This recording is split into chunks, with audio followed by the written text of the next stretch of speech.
Dysfunctional vet. I am returning from whacking the dogs. We went on our 1 mile walk. Coming back in, I thought I would tell the story about how the captain got to know who I was so well. We had an SP time of about 4 in the morning, and I want to say we left at maybe 6 or real close to it.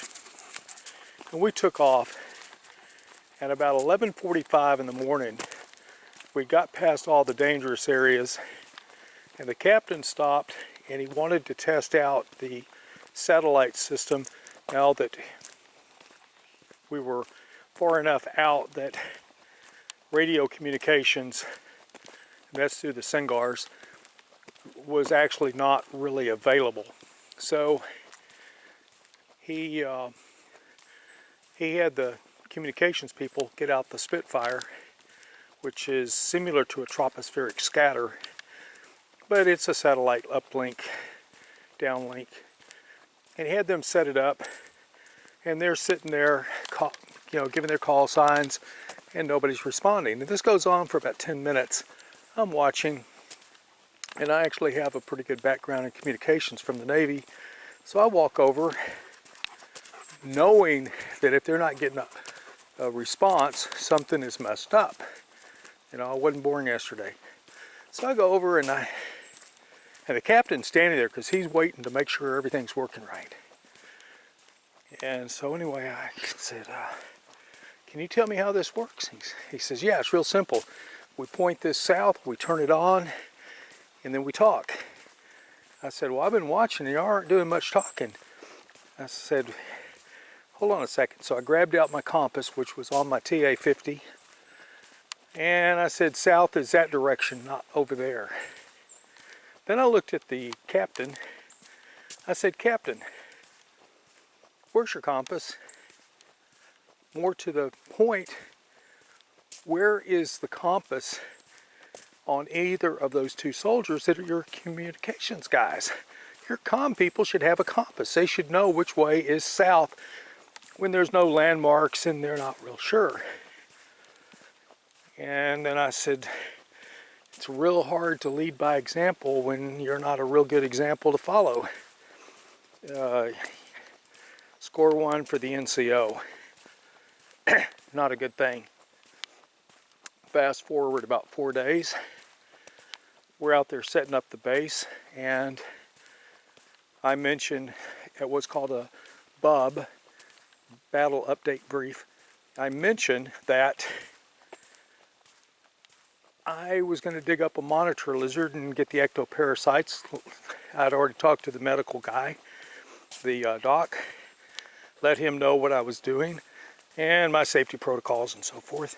And the next day I went out there, I dug up the monitor, I got my ectoparasites from the tunnel and off of the monitor lizard. And that night I said that I had completed that task. Everything else was automated. My atmospheric collections, which is collecting dust, volatile organic chemicals in the air and everything else, and everything was going along just the way it should. But I also mentioned that I had covered the tunnel back over, and I thought it was best if that area be put off limits so that no soldiers encountered the monitor and got bit, since a bite was fatal. To say that the meeting ground to a halt would be accurate. And the captain asked the lieutenant, he said, Lieutenant, did you know that a bite from a monitor was fatal? And the lieutenant said, yeah. Well, he didn't say yeah. He said, yes, sir, I was aware of that. And he said, why was the sergeant out there doing this?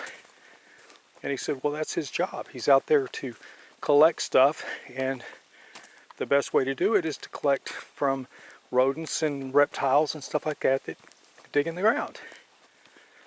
Anyway, I will not tell you how exactly it went, but from what the captain had to say about my family and my family heritage, there was apparently a whole lot that I was unaware of. And those two little incidents, the one with me calling out the captain for not having his complete kit, and for me digging up the monitor lizard, were, shall we say, things that put you on the map when it's best not to be on the map. However, that's okay. My life has been an adventure. I'm not about to stop now. With that said, dysfunctional vet out. And by the way, there's my dogs. Look at that. The med vet.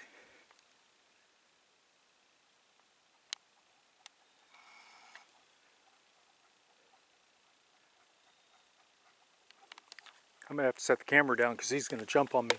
Dysfunctional vet out.